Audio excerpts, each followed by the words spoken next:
Body flew away from her reach, so she right away in her sleep. Friends of paradise,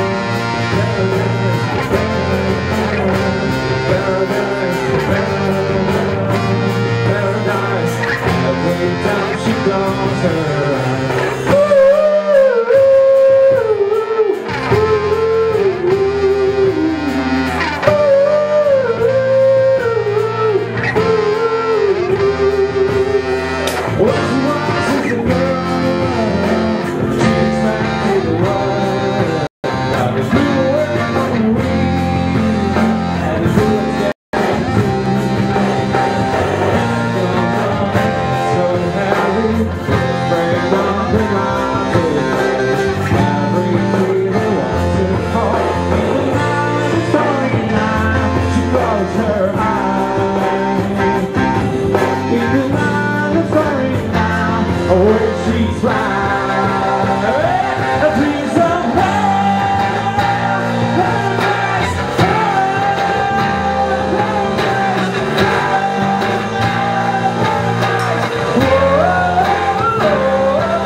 Večerku súkromného slovanského gymnázia.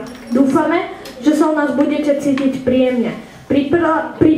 Pripravili sme si pre vás zo pár songov a úryvky z hier. Začneme takou neznámou pesničkou, ale ak by ste ju náhodou poznali, môžete spievať s nami. Budeme pokračovať v takej priateľskej atmosfére.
слышал. Я как снег почти таю, ты струны рвешь мои, но тех, их нет на гитаре. Вместо сердца дыра черная, черная.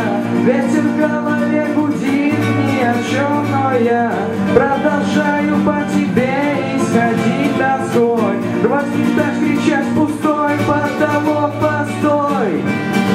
Постой, не уходи. Давай хотя бы на прощание под потолком созвездий. С тобой немного посидим. С тобой немного посидим вдвоем. Допьем вишневый блейзер. С тобой немного посидим. С тобой немного посидим вдвоем. Допьем вишневый блейзер.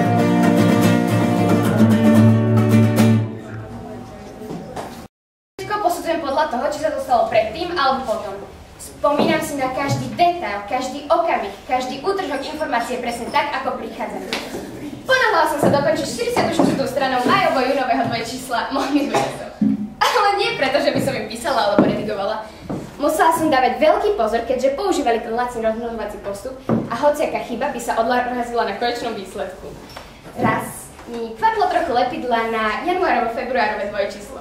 Manekína vyzerala, ako keby mala nádchu, ale tak čo onak, bol to Sivý, nie. Sivastý deň tu v New Yorku a vtedy odrazu vtrhol dnu pán Kanovský, vedúci reklamného oddelenia, trochu škulila, tak vždy vyzerala, ako by mu šibalo. Vtrhol dnu, celý červený a rozhorúčený a zakričal: Rýchlo, zapnite rádio, dalo sa zastreliť prezidenta! No, ostali sme všetci v úrade až do večera, ale nikto nepracoval. Len, čo ste zložili telefón, znova zazvonil a ľudia, ktorí volali, počúvali inú stanicu a podávali inú informáciu a ľudia z iných kancelárií behali do našej a hovorili nám, čo práve počuli. Neustále prichádzali nové a nové správy a vy ste si pomaly začali utvárať v mysli obraz o celej situácii a keď ste to už mali, potom prišla tá informácia, ktorá to prekrútila úplne hore nohami.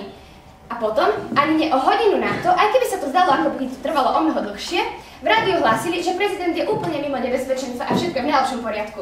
A to vtedy začali vyzváňať kostolné zvony. Každý zvon tu v New Yorku vyzváňal a ja som vedela, že je mŕtvy. Prvá som to povedala. Umývala som tvár lene, dievčate z účtarne, plakala a rozmazala si linku po celej tvári.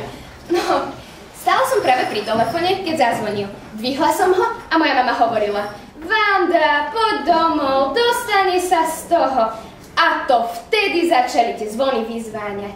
Ani jeden z nich nebol katolík, takže nevedel, čo to znamená. Všetci sa usmievali ako blázni. A ja som to povedala. Je mŕtvy, prezident je mŕtvy. Pokoj duši jeho. Ježiš, musím stýkať, prepáčte.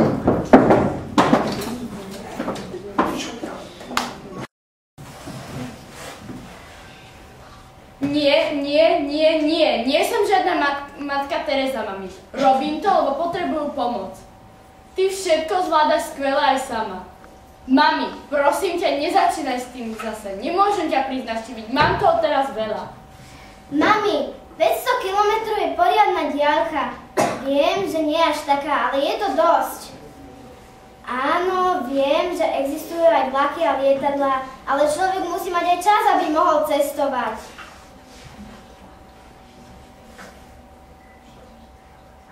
Mami, už som ti vysvetlila, prečo to robím. Je to pre mňa spôsob, ako sa cítiť užitočná. Mami, môžeš už prestať? Vysvetlila som ti, ako sa veci majú. Teraz sa musím učiť. Áno, keby teba nebolo, nezobrali by ma na gymnáziu. Viem.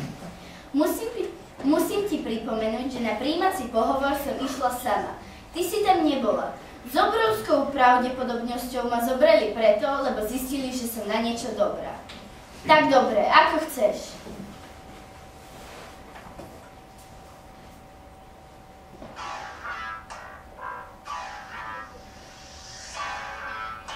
Áno, zmenila som sa a som na to hrdá. Mami, pokúsme sa nepohádať, dobré? Už som ti to vysvetlila, je to len pár dievčat, ktoré bývajú v našom dome. Minulý týždeň som chodila od dverí k dverám a navrhla im, či by neprišli ku mne domov porozprávať sa. Mami, áno, predtým som k tebe chodievala častejšie. Vieš čo? Ako chceš. Čau.